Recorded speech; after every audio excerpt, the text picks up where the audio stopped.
जय हिंद दोस्तों। मेरा नाम है देव और आप देख रहे हैं जीके मंडी। दोस्तों आई एम इस वीडियो में दोस्तों 25 क्वेश्चन देखने वाले हैं जो सभी एग्जाम के लिए दोस्तों काफी महत्वपूर्ण है। और इस वीडियो में दोस्तों SSC GD, UP police, Bihar police, MP police, railway, bank, Agniveer सभी एग्जाम के लिए दोस्तों ये वीडियो काफी महत्वपूर्ण है। और इस वीडियो में दोस्तों फिजिक्स, केमिस्ट्री, बायोलॉजी सभी प्रकार के क्वेश्चन दोस्तों इस वीडियो में मिक्स हैं। और चलते हैं दोस्तों क्वेश्चन देखते हैं यहाँ पर कि मानव मस्तिष्क का सबसे विकसित भाग कौन सा है। दोस्तों मानव मस्तिष्क का जो सबसे विकसित भाग होता है वो कौन सा होता है, तो इसका दोस्तों राइट आंसर करेंगे यहाँ पर। तो इसका सही उत्तर क्या होगा? ऑप्शन बी इसका सही उत्तर होगा। क्या होता है? सेरिब्रम होता है। उसी प्रकार दोस्तों नेक्स्ट क्वेश्चन देखेंगे यहाँ पर कि खाने का सोडा या बेकिंग सोडा का रासायनिक सूत्र दोस्तों क्या होता है। तो इसका दोस्तों राइट आंसर क्या होगा यहाँ पर?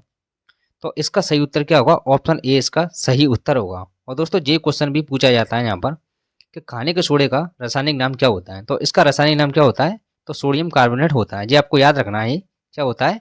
Sodium by carbonate. ठीक है दोस्तों। और चलते हैं दोस्तों नेक्स्ट क्वेश्चन देखते हैं यहाँ पर कि किस विटामिन में कोबाल्ट पाया जाता है। दोस्तों किस विटामिन में कोबाल्ट पाया जाता है, तो इसका दोस्तों राइट आंसर क्या होगा यहाँ पर?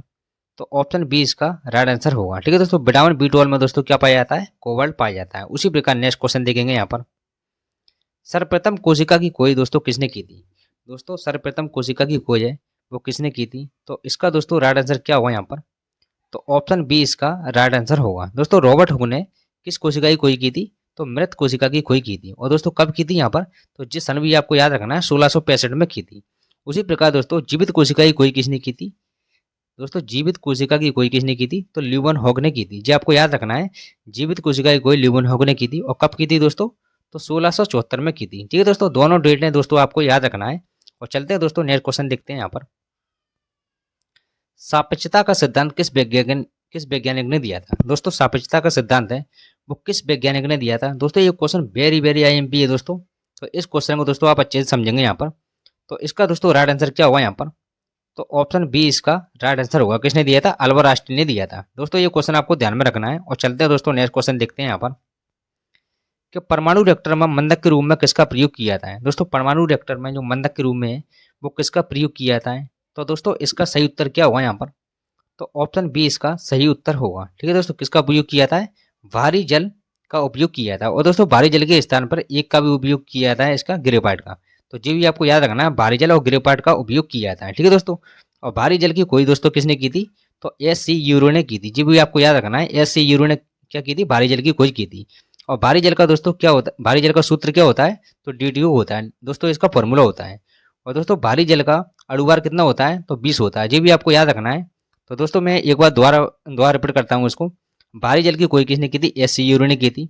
भारी जल का सूत्र क्या होता है? D2 होता है। और भारी जल का अणुभार कितना होता है? तो 20 होता है। दोस्तों आप जो क्वेश्चन आपको याद रखना है। और चलते हैं नेक्स्ट क्वेश्चन यहाँ पर कि किस प्राणी में रक्त नहीं होता लेकिन वह शोषण करता है। दोस्तों किस प्राणी में रक्त नहीं होता लेकिन वह शोषण करता है?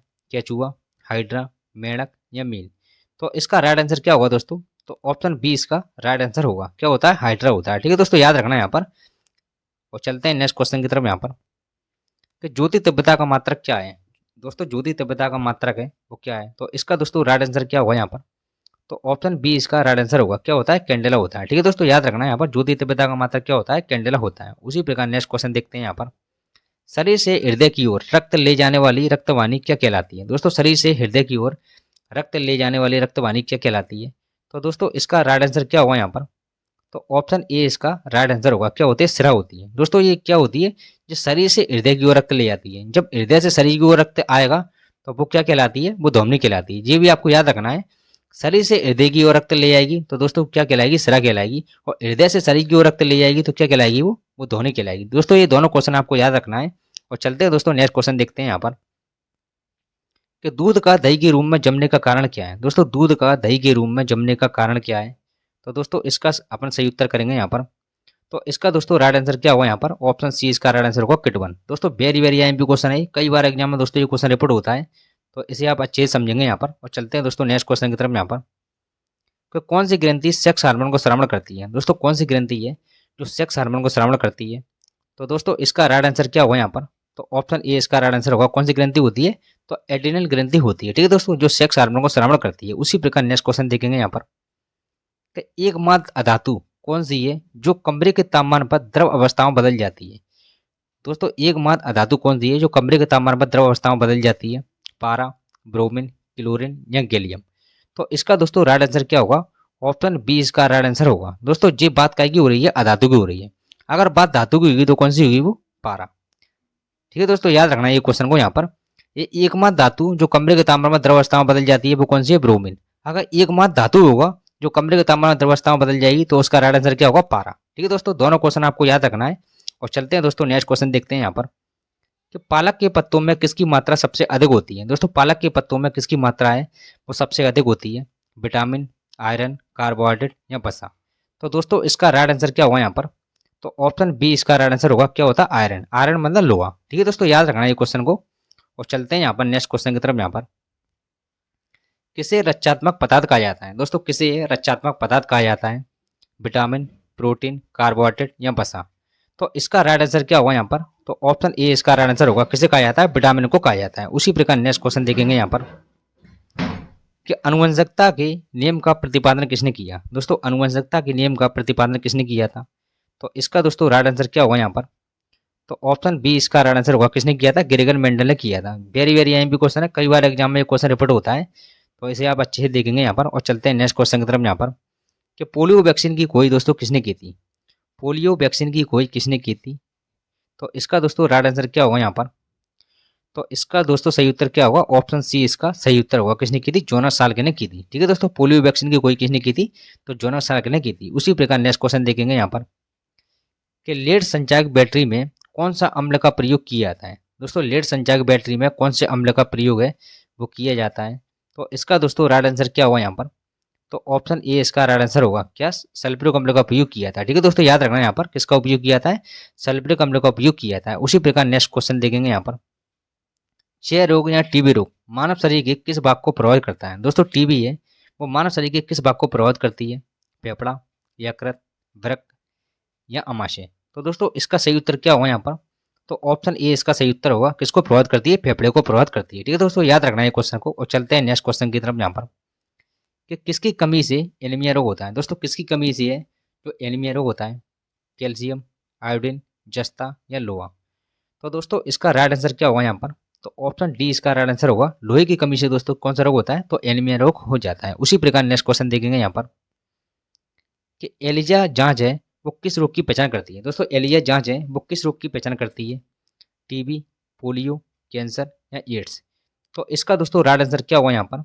तो ऑप्शन डी इसका राइट आंसर होगा। दोस्तों ये question very very IMP question है, तो इसे आप नोट डाउन कर लेना।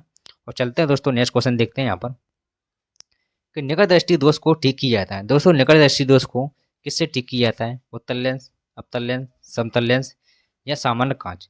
तो निकट दृष्टि दोष को किससे ठीक किया जाता है? तो इसका सही उत्तर क्या होगा यहाँ पर? तो ऑप्शन बी इसका सही उत्तर होगा। अवतल लेंस लगाकर ठीक किया जाता है। ठीक है दोस्तों, याद रखना है ये क्वेश्चन को। और चलते हैं नेक्स्ट क्वेश्चन देखते हैं यहाँ पर तो कोविड-19 महामारी है वो शरीर के किस अंग को प्रभावित करती है? दोस्तों जो कोविड-19 महामारी है वो शरीर के किस अंग को प्रभावित करती है? मस्तिष्क, यकृत, हृदय या फेफड़ा। तो दोस्तों इसका राइट आंसर क्या होगा यहाँ पर? तो ऑप्शन डी इसका राइट आंसर होगा। किसको प्रभावित करती है? फेफड़े को प्रभावित करती है। उसी प्रकार नेक्स्ट क्वेश्चन देखेंगे यहाँ पर सबसे छोटी कोशिका कौन सी होती है? दोस्तों सबसे छोटी कोशिका है वो कौन सी होती है? तो दोस्तों इसका राइट आंसर क्या होगा यहाँ पर? तो ऑप्शन बी इसका राइट आंसर होगा। सबसे छोटी कोशिका कौन सी होती है? तो माइक्रोप्लाज्मा की होती है। और सबसे बड़ी कोशिका कौन सी दोस्तों कौन सी होती है? तो शुतुरमुर्ग के अंडे की होती है। जो आपको याद रखना है, सबसे छोटी कोशिका माइक्रोप्लाज्मा, सबसे बड़ी कोशिका शुतुरमुर्ग के अंडे की, और सबसे लंबी कोशिका दोस्तों सबसे जो लंबी कोशिका होती है वो किसकी होती है? तो जी भी आपको याद रखना है, तंत्र की कोशिका सबसे लंबी होती है। ठीक है दोस्तों, याद रखना है तंत्रिका तंत्र की कोशिका है दोस्तों सबसे लंबी होती है। ठीक है दोस्तों, तीनों क्वेश्चन है ये आपको याद रखना है। और चलते हैं नेक्स्ट क्वेश्चन की तरफ यहाँ पर कि कोवाक्सिन आमतौर पर चिकित्सा में प्रयुक्त होता है। दोस्तों कोवाक्सिन है वो आमतौर पर चिकित्सा में प्रयुक्त होता है क्योंकि यह उत्सर्जित करता है अल्फा किरणें, बीटा किरणें, गामा किरणें या एक्स किरणें। तो दोस्तों इसका राइट आंसर क्या होगा यहाँ पर? तो ऑप्शन सी इसका राइट आंसर होगा। क्या? गामा किरणें। ठीक है दोस्तों, गामा किरणें उत्सर्जित करता है। उसी प्रकार दोस्तों नेक्स्ट क्वेश्चन देखेंगे यहाँ पर फलों को पकाने वाली गैस है। दोस्तों फलों को पकाने वाली गैस कौन सी होती है? ईथर, अमोनिया, मीथेन या एथिलीन। तो इसका दोस्तों राइट आंसर क्या होगा यहाँ पर? तो ऑप्शन डी इसका राइट आंसर होगा। कौन सी? एथिलीन गैस होती है जो फलों को पकाने वाली गैस है। उसी प्रकार दोस्तों एक क्वेश्चन का आपको कमेंट बॉक्स में आंसर देना है कि दाब का ऐसा ही मात्रक क्या है। तो दोस्तों इसका आप कमेंट बॉक्स में आंसर देना। और जो 25 क्वेश्चन में दोस्तों आपको जरूर बताना है कि 25 क्वेश्चन में से आपके कितने क्वेश्चन सही हुए। और जहाँ तक दोस्तों आपने वीडियो देखी है तो एक लाइक करके जाएंगे, और मिलते हैं दोस्तों नेक्स्ट वीडियो में। बाय।